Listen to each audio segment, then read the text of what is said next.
बिस्मिल्लाहिर्रहमानिर्रहीम। अस्सलाम वालेकुम जी बच्चों, क्या हाल हैं जी। तैयारियां चल रही हैं आप लोगों की। अच्छा भाई, अभी हम करेंगे इंग्लिश की पेपर स्कीम जो है 2022 वाली। और ये वीडियो इम्पॉर्टेंट होगी आप लोगों के लिए। क्यों? इसलिए कि इसके साथ हमने पास्ट पेपर को भी साथ सामने रखना है कि पेपर में सवाल किस तरह से आ रहे हैं, कहाँ कहाँ से आ रहे हैं और कितने नंबर के हैं, किस तरह से हमें अटेम्प्ट करना चाहिए। तो ये चीज़ें इंपॉर्टेंट हैं, तो ये वीडियो ज़रूर देखिएगा। सो देखें, आपको पता है सबसे पहले एमसीक्यूज़ आते हैं। 20 एमसीक्यूज़ आने हैं, ठीक है। और उस एमसीक्यूज़ में 3 पोर्शन बनने हैं। पहला पोर्शन जो है आपका वो बनना है सिनोनिम्स का, अल्फाज के मानी बताने, ठीक है। इंग्लिश में ज़ाहिर मीनिंग बताने हैं और वो 10 नंबर के आने हैं, ठीक है। फिर 5 नंबर जो आने हैं वो बुक में से ही, ठीक है। बुक में कोई सेंटेंस है तो जी ये हुआ था तो क्या हुआ, वो चीज़ें बतानी है। अभी मैं आपको पेपर दिखाता हूँ साथ। और तीसरा ये है कि उसमें आपका जो ग्रामर है उसके 5 एमसीक्यूज़ आने हैं। सो देखें, उसकी जो सेग्रीगेशन है वो इस तरह से है कि बुक 1 में से 5 सिनोनिम्स वाले आएंगे और 3 दूसरे एमसीक्यूज़ आएंगे। तो टोटल 8 नंबर के एमसीक्यूज़ जो हैं वो बुक 1 में से रेडी होते हैं। बुक 3 जो है आपकी प्लेज वाली, उसमें 3 सिनोनिम्स वाले सवाल आएंगे और 2 जो है वो दूसरे आएंगे जो बुक के अंदर से ही डिफरेंट चीज़ें वो पूछ लेता है। अभी हम उसको देखते हैं कि कैसे आ रहे हैं। 5 नंबर इसके बनते हैं। और बुक 3 जो पोएम वाली है उसमें 2 सिनोनिम्स ही सिर्फ आने हैं।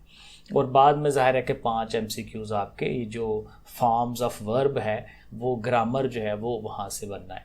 अब इसका ज़रा पेपर देखें तो ये देखें, इसका पेपर है। पहला सवाल देखें, यही है, choose the correct option in meaning in underline word, ठीक है ना। अब जैसे ये the Sindhi women was walking with undulant grace, तो अनड्यूलेंट का मीनिंग क्या है वो हमें यहाँ से नीचे से देना है। मैग्निफिशेंट, ठीक है, उसका मीनिंग क्या है, बहुत ज़बरदस्त चीज़।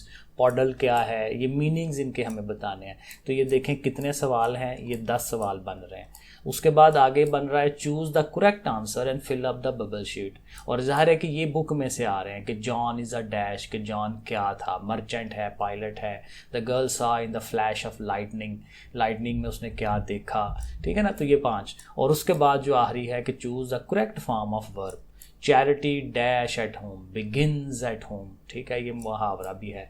तो इस तरह से करके ये 20 आपके एमसीक्यूज बनते हैं।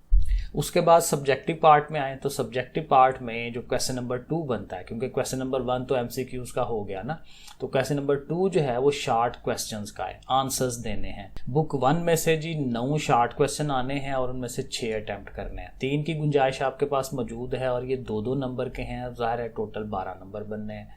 अब सवाल नंबर जो 3 है वो भी शार्ट क्वेश्चंस वाला ही है, लेकिन ये प्लेज में से आने हैं। बुक 3 की जो प्लेज वाली है उसमें से, और उसमें से 8 शार्ट आने हैं और आपने 5 अटेम्प्ट करने हैं। 3 की गुंजाइश फिर है, ठीक है, और ये 10 नंबर बनते हैं। और जो क्वेश्चन नंबर 4 है वो भी शार्ट क्वेश्चन वाला है, लेकिन वो पोइम्स में से है और उसमें से कह रहा है 6 में से आपने 4 अटेम्प्ट करने हैं और 8 नंबर ये हैं। तो ये कितने, 10, 20 और ये 30 नंबर आपके 100 में से ये सिर्फ शार्ट क्वेश्चनों के ही बनते हैं। तो क्वेश्चंस को याद करना ये मोस्ट इंपॉर्टेंट चीज़ है आपकी, क्योंकि ज़ाहिर है कि इसमें से 30 नंबर आपके बन रहे हैं। इसका पेपर देखते हैं साथ। ये देखें जी, पेपर है आपके सामने और देखें क्वेश्चन को गौर से पढ़ें। कहते हैं answer the following any 6 question from book 1 short stories में से। और देखें सबसे इंपॉर्टेंट बात यह है कि आंसर आपने 3 से 5 लाइनों तक या सेंटेंसेस तक, जुमले, 3 जुमलों के अंदर भी आप लिख सकते हैं। यानी अगर वो बात फिर वही है कि जो उसने पूछा है उसका आंसर देना है, और वो आंसर बहुत शॉर्ट भी हो सकता है लेकिन आंसर एग्जैक्ट होना चाहिए। जो पूछ रहा है एग्जैक्ट वो आपने बता देना है, ठीक है ना। तो वो ज़रूरी अगेन नहीं है कि बहुत लंबा आप उसको लिखें। 2 नंबर का है तो ज़ाहिर है 3 से 5 लाइनें उसने खुद बताई हुई हैं कि आपने इसी के अंदर अंदर रहना है, ज़्यादा लेंथी नहीं करना, ठीक है ना। तो ये इस तरह से है। बाकी तीसरे सवाल के अंदर भी उसी तरह से ही है, 1 एक्ट प्ले में से आए हुए हैं, ठीक है। ये देखें 8 ही सवाल हैं। और फिर ये जो क्वेश्चन नंबर 4 है वो भी उसी तरह से, हर सवाल में उसने यही लिखा हुआ है कि 3 से 5 लाइनों में लिखें, ठीक है ना। How does the reader frighten the rider, ठीक है। इस तरह से ये सवाल है सारे। क्वेश्चन नंबर 5 जो है शार्ट क्वेश्चंस के बाद वो फिर लेटर और एप्लीकेशन का है, और जाहिर है कि उसने लिखा हुआ है कि there is a choice between letter and application. तो यहाँ आप लेटर लिख लें या एप्लीकेशन लिख लें, और ये 10 नंबर का है और 86 नंबर हैं इसके अंदर। फिर एक स्टोरी लिखने का है। स्टोरी लिखने के लिए वो 2 ऑप्शन आपको देगा, ठीक है। तो उन 2 में से किसी एक ऑप्शन को ज़ाहिर है आपने वो स्टोरी लिखनी है और वो भी 10 नंबर की है। तो लेटर या एप्लीकेशन और स्टोरी 20 नंबर आपके पास ये हैं, जो इन पे भी अच्छा खासा काम होना चाहिए।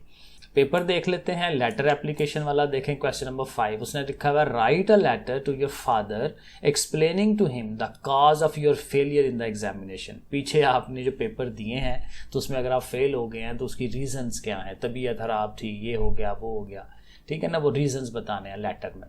और write an application to the principal of your college for fee concession, तो फ़ी में कमी। और ये आई थिंक देखें मशहूर चीज़ें ही हैं, कोई ज़्यादा वो कॉम्प्लिकेटेड चीज़ें नहीं हैं, तो ये अक्सर आपने याद की होती हैं। और स्टोरी देखें, right a story on the moral lesson क्या है जी, काइंडनेस नेवर गोज़ अनरिवार्डेड, ठीक है, नेकी जो है वो ज़ाया नहीं जाती। और दूसरा है माइट इज़ राइट। तो ये भी मशहूर कहानियाँ हैं, किसी एक को हम लिख सकते हैं। क्वेश्चन नंबर जो 7 है उसके 3 पार्ट्स उसने बनाए होते हैं। मतलब ए पार्ट में उसने लिखा हुआ है जी explanation of the stanza, explain the given stanza with reference to the context. Poem में से ही कोई सेंटेंजा दे देगा और उस स्टेंजा को हमने एक्सप्लेन करना है, ठीक है, उसको लिखना है। तो 5 नंबर का ये है।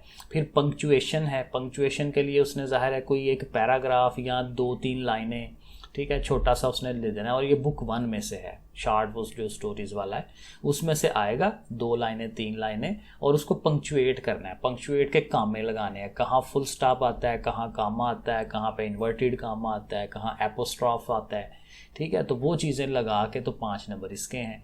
और फिर 5 नंबर हैं पेयर ऑफ वर्ड्स के, और उसमें हमने क्या करना है, use any 5 of the given 7 pair of words.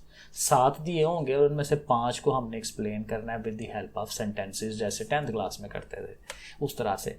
तो ये 15 नंबर बनते हैं क्वेश्चन नंबर 7 के।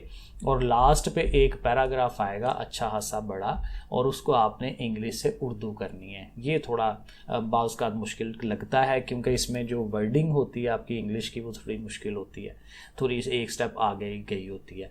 तो ये जाहिर है कि ये भी तैयारी है, 15 नंबर हैं इसके भी अच्छे खासे, तो यहाँ इसको भी तैयार किया जा सकता है। अब 7 पेपर देख लेते हैं। तो देखें ये क्वेश्चन नंबर 7 का जो ए पार्ट है, explain the following lines with reference to the context, कि कहाँ से ये लाइनें आई हैं, किस पोएम में से आई हैं, उस हिसाब से। Fishing the atom you have learned weep and wail in a loud tone, ठीक है। तो ये, और फिर देखें बी पार्ट पंक्चुएशन। पंक्चुएशन के लिए देखें उसने सिर्फ 2 लाइनें दी हुई हैं। In the quiet autumn Mr Bittering stood very dark no very golden eyed, ठीक है। तो ये कॉमे वगैरह, फुल स्टॉप वगैरह। और नीचे देखें सी पार्ट जो है उसका वही के जी, उसमें जो पेयर ऑफ वर्ड्स हैं, एक्सेप्ट एक्सेप्ट, बिसाइड्स बिसाइड, ठीक है, चेक चेक जो है, बेल बेल, ये अगेन 10th क्लास की तरह कही हैं। और एंड पे जो क्वेश्चन नंबर 8 है ट्रांसलेशन वाला, I am not unmindful that some of you have come here out of great trial and tribulation. अब ज़ाहिर है ये थोड़ा पढ़ी हो तो आती है, वरना मुश्किल हो जाता है। तो बहरहाल जी ये पूरा पेपर है आपका, इस तरह से है, इसको आप इस तरह से माइंड में रखें। जो आसान चीज़ें हैं वो पहले अटैम्प्ट करें, ठीक है, फिर मुश्किल की तरफ जाएँ, ठीक है, ताकि नंबर जो है वो मैक्सिमाइज़ किए जाएँ। ठीक है जी बच्चों, फिर ओके, अल्लाह हाफिज़।